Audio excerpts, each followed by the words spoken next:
C'est parti pour la traque au goéland, comme ici, dans le quartier industriel de Saint-Grégoire. Ce midi, une équipe de professionnels s'est rendue en haut de ce bâtiment pour stériliser les œufs de ces volatiles.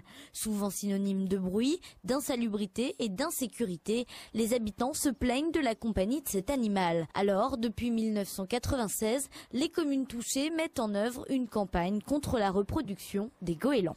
Donc quand on arrive face à un nid de goéland, on pulvérise un stérilisant. C'est un mélange de formol et de paraffine qui est blanc laiteux, assez épais. On recouvre les œufs en séchant. Ce stérilisant va créer une sorte de film incolore.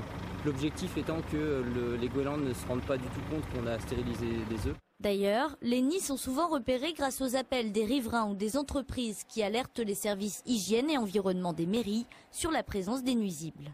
Et les nuisances principales, si on peut appeler ça des nuisances, la première, ça serait plus pour peut-être le bruit. Mais surtout la nuisance principale, je crois, et pour ceux qui sont garés en extérieur, c'est les dégâts sur les voitures, toutes les fientes de goélands qu'on retrouve tout le temps.